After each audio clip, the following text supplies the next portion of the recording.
Bum, bum, bum, bum, bum, bum, bum. Bum, bum, bum, bum, bum, bum, bum, bum. Come on in here, everybody. We're going to try this again with better sound, with any luck whatsoever. I'll remind you that complaining about the sound nonstop will end, end the Periscope. It's not because I think you're not telling me the truth, although in some cases the trolls are just trying to derail things. It's not that. It's just that I don't want to do the Periscope if everybody's just complaining. It doesn't matter that you're right or wrong. I just don't enjoy the experience, so I bailed out. Let's try it again with better sound. Um, and we should do the simultaneous sip again. I know you're not prepared, but if you've got a beverage, let's do this right now. Go. Ah, and now you're complete. All right, let's start with Overstock CEO. Is it Patrick Byrne? And the question you're all wondering is the Overstock ex-CEO, he just quit, is Byrne crazy? Is he lying? And you're probably wondering what's going on, because his story is quite incredible. The basic story is that he says members of the FBI, who he names, including Comey and Strzok, asked him to do some counterintelligence, some spying, if you will, on Hillary, Trump, Marco Rubio, and Cruz, but mostly Trump. Now, is it true? Because it'd be an amazing, changes everything kind of a story if it is. Here's what I feel I can say with confidence. I've watched several of his interviews. With confidence, I tell you, he believes it's true. So maybe you are already there, but let me say that there isn't the slightest chance that in his mind he's lying. Because the way he talks about it is the way you don't talk when you're lying. I'll give you a couple of tells. Now, as far as I know, these tells are not scientific. These are me talking, so take this with whatever credibility or lack thereof you want to put on it. One of the questions that Chris Cuomo asked of Byrne, was, are you going to be able to prove this allegation? He was talking about something in particular. And Byrne, instead of saying what a liar would say, which is, I could have, but my dog ate the documents, or yeah, I'll get around to that. He looks at Cuomo, and I'm paraphrasing, but he says basically, I'm not in the business of convincing you. I'm just opening the door. I'm telling you what I know. That's all I'm doing. I'm not in the business of trying to convince you of anything. And I thought that was a really powerful answer, because if he believes his story, he's giving enough information by far so that other people can investigate it and find out if it's true or not. He's actually saying, I was in a room with other people. Here are some of the people. Go check for yourself.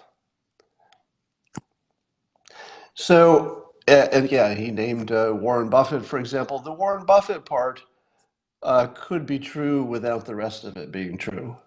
Meaning that it could be true he talked to Warren Buffett, and it could be true that Warren Buffett said, well, if that's your story, you should go to the authorities, which is what I imagine anybody smart would say when they heard that story. But that doesn't mean the rest of it's true. So definitely he's telling the truth. The way he talks about it, the fact that he mentioned names of a number of people who would suggest there are lots of witnesses that would tell the opposite story. Even Maria Butina presumably would have the ability to verify or not verify a story. So liars don't tell stories that have that many witnesses unless they believe it's true. Now, this leaves open the possibility that he's not connected to reality. So it definitely leaves the possibility that he believes it's true, but he's got some kind of mental issue. In order to get some penetrating insight into that, we would need to know the following things. Has he ever been accused of hallucinating facts before? Because if nobody comes forward in the next, I don't know, 2 days to say, you know, this isn't the first time he imagined something that wasn't true. If you hear that, and maybe you hear from more than one source, then yeah, I think you got to say that it's a little more likely that there's something going on with him, and maybe the story is not true, even if he believes it to be true. But if 48 hours go by, and that's sort of arbitrary, you know, a few days go by, and nobody comes forward to say, you know, on other topics, he has been just as crazy, then I would say the odds strongly favor it being an accurate version of what he believes to be true and may largely be true. But wait for that. So that's the key thing. Wait for other people to talk about other topics that he may or may not be having a break with reality. The other thing is, I won't tell you where I first heard this, but let's say there's some questions as to whether Maria Butina is 30 years old, or is she the age that her pictures without makeup would suggest on the internet? Because she doesn't look 30 years old to me. I would guess mid-40s. So another test would be, hey Patrick, how old is Maria Butina? Let's see if you can get that one right. All right, but I really wanted to talk about the president's tweets on China.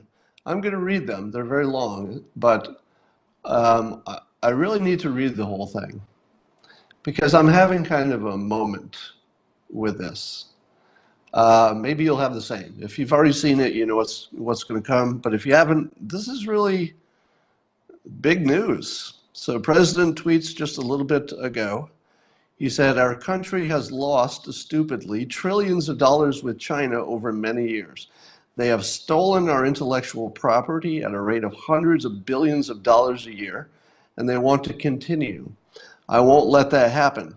We don't need China, and frankly, would be far better off without them. The vast amounts of money made and stolen by China from the United States year after year for decades will and must stop. Our great American companies are hereby ordered. Our great American companies are hereby ordered. Our great American companies are hereby ordered to immediately start looking for an alternative to China, including bringing your companies home and making your products in the USA. I will be responding to China's tariffs this afternoon. This is a great opportunity for the United States. It is. Also, here's my favorite part. I am ordering all carriers, including FedEx, Amazon, UPS, and Post Office, to search for and refuse all deliveries of fentanyl from China or anywhere else. Fentanyl kills 100,000 Americans a year. President Xi said this would stop. It didn't. Our economy, because of our gains in the last 2.5 years, is much larger than that of China. We will keep it that way. This is the answer to the question why I support this president. A lot of people say to me, Scott, this president said something that I'm offended by. Yeah, he did that. People say to me, this president said some things that maybe you think is funny, but other people are pretty upset about. Yeah, that's true. Scott, this president may not be paying attention to some of the smaller issues.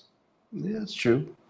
This president may have made this mistake and that mistake and this mistake and that mistake. This president may have said 11,000 factually inaccurate things. Maybe so. But man, he gets the big stuff right. And that's what I thought I thought he gets the big stuff right. I thought he'd do well with the economy. I thought he'd do well with international relations, at least the dangerous ones like North Korea. He has.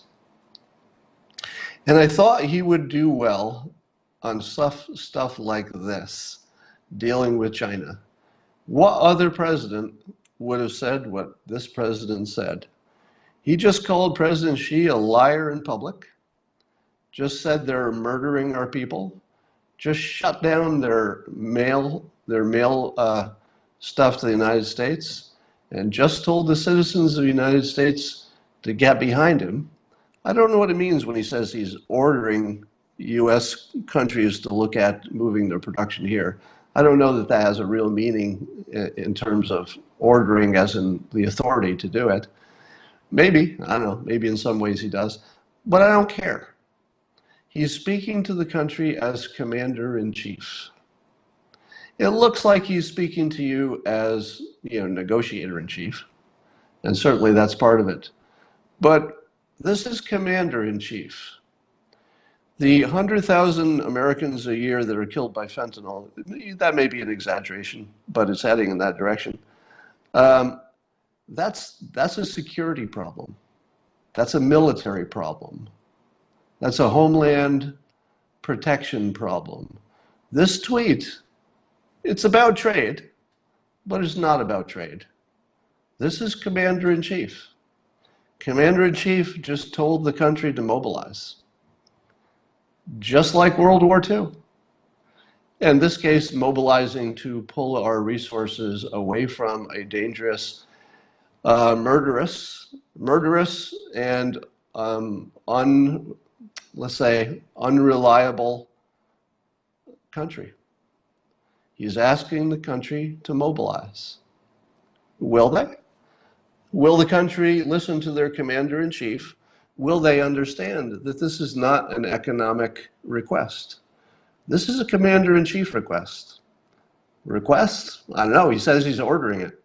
When the commander-in-chief tells you to pull your companies back to the United States, do you say, well, this doesn't apply to me because this is just economics and, I have the freedom to do this? Well, maybe you could.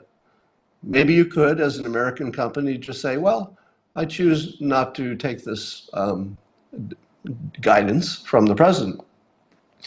But if you choose not to take the guidance, you're taking it as an economic suggestion. It's not. This is commander-in-chief. If you get that wrong, you're really missing the story. Your commander-in-chief just told you if you want to avoid 100,000 people getting killed by our nemesis, China, pull your companies back. Pull them all back. Because I'll tell you, when China promised to take care of the fentanyl situation, and I take this personally because my stepson died less than a year ago from drug overdose and fentanyl was in his system. I take this personally, but that's a military problem. If they say they're going to deal with it and they do, well, that's dealing with another country productively. But if they say they're going to do it and they don't, it becomes a military problem. And the president is dealing with this in what I consider a military framework. He just told American companies to come home. If they don't, and some of them will have different risk profiles. Not everybody can do it. It might be hard, might take a long time. It's going to be tough. But anybody who can do it, I feel has a patriotic responsibility to do it at this point. Anybody who can bring their companies home or move their suppliers to another country needs to be looking at that pretty hard right now. So let me say it again. Everything you want to say about this president that's negative may be true. Maybe he's offended some of you. Maybe we wish he had spoken differently. Maybe we wish that the country was not divided by not only his rhetoric, but the way it's treated in the news. You need both of them to get a problem. Maybe all of that's true. Maybe he's departed from the fact-checking way more times than you think is healthy. Maybe that's true. But People who supported this president from the start supported him for this reason. This reason not just being China, this reason meaning big. That he can do the big stuff, that he can think big, he can get you a space force, he can pull production out of China. I mean, just think about that. Who else would even talk about that? Who would even say that out loud? Nobody. Nobody would say something this big out loud except him. He's the only one. Who else would talk to Kim Jong-un? Nobody. Who else would say, yeah, I can deal with Putin. We just have to get what we want at the same time he's sanctioning the piss out of him? Trump. All right. So I'm going to use this as my answer to the question. For all of you who said, why would you be supportive of a president who makes us so angry and offended? This is why. This is why. You're not going to get this from Biden. Certainly, you're not going to get this from Biden. You're not going to get this from a Democrat. You're not going to get it from Bernie, and he's the most hard-ass Democrat about the Chinese. You won't even get this from another Republican. There was one person who could write this tweet, and one person who could, cause some action to happen. I don't know how much action will happen, but that's it. So I'm completely on board. If this takes our economy down, I'm on board. If it makes the stock market fall, I'm on board. If it raises my taxes, I'm on board. If it makes our deficit bigger, I'm on board. Time to do it. China had its chance. There's nobody who can say China didn't have a chance. They had one job. Had they actually done something, even anything visible, on the question of fentanyl, I would say, let's keep talking to them. But their refusal to move on this thing, which they could do easily, and is really just a signal that you are worthy of being part of the public conversation, they failed repeatedly and at the cost of tens of thousands of American lives. For what? To negotiate? Was this part of a trade deal negotiation? You're going to kill 10,000 Americans every few months until we give you a deal that's not in our interest? Was that the deal, China? Was that the deal? Because if it wasn't the deal, you better tell us what was the deal, because that's what looks like the deal. So if murdering us until we give you a trade deal was the only fucking deal you're going to put on the table, fuck you, China. Fuck you and your whole fucking country. You can all die. Okay, that's a little too strong. You can't all die. I don't need 1 billion people to die, because the Chinese citizens are not the ones making this mistake. But let's say the government of China. Fuck them. Let's pull our stuff back. Let's shut down their goddamn shipments of everything. Let's tell the countries, the businesses in this country to try to get their supply chains in order, and then just shut them down. I don't even want to take their fucking mail. I don't want to see a package come in that says made in China. If I see anything made in China from this day on, I'm not buying it, period. Period. I'm not buying another fucking thing from China. I'm behind the president 100%. Shut him down. If they had done anything on fentanyl, I wouldn't be talking like this. Anything at all. If they'd said we're trying, I'd say, well, let's keep negotiating. They're a credible partner. We can deal with them. They're not. They're not credible. They are our enemy. We don't need a nuclear war. Nobody wants a war. But we should not do business with murderers who murder us while looking us in the eye. If you can look us in the eye, China, and murder tens of thousands of our citizens because you think it might help you get a better trade deal, fuck you. Fuck your products. Fuck your economy. Fuck your fentanyl. The whole leadership of China can just go die. All right? You're dead to us now. No more Chinese products. That's it. Period. We're done. I'm going to be checking everything. Well, I think what we need is some kind of a way to easily check what's made in China so we can just avoid that shit without hurting American companies. So we do need a glide path so that we're not destroying American companies, during the transition. But we need to get out of China. Let's just get our stuff out of there. Now, I did see an article. I didn't read the whole article, but I skimmed it. But it was the essence of it was that it would be really hard and maybe even impossible to move suppliers from China to some other country. It has something to do with the interconnection of things and what companies are connected to what. So it's not like you can just pluck one company and say, oh, yeah, let's move this company from China to another country. That would be hard. But we could do it. Do you think there's a product that we can't build a factory for in Guatemala? Do you think Honduras wouldn't like to see a few factories? Pretty sure. Pretty sure they would.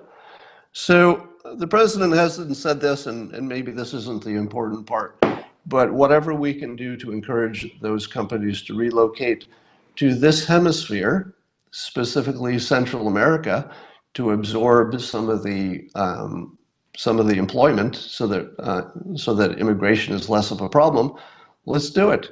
We've got two of the biggest problems in the world. One is China, one is immigration from Central America. Let's solve them both. Let's do what we can to move those manufacturers to Central America. Help the Central Americans, help the immigrants, help our hemisphere, and fuck China. Somebody says, go smoke a joint and calm down, Scott. Well, I think you would all agree that if China killed your son, you might have an attitude about it. And I do. But China is also killing tens of thousands of other people's sons and daughters. They're doing it intentionally, meaning that they could stop it. They promised to stop it. They didn't. You also saw in the last couple of days that the US has gotten tough on Chinese nationals, the actual, individual people in China who are behind the fentanyl. We actually know their names. We know the name. I'll bet we know where they live. I'll bet we know the name and where they live of the top fentanyl murderers in China. I've been saying, I think we can kill them. I think we can designate them as terrorists, and I think we can kill them. Now, would that cause a war? No. No, China is not going to go to war if we go into their country and kill their fucking fentanyl dealers. They're not. We could take them out right in front of Xi. We could do it in front of him.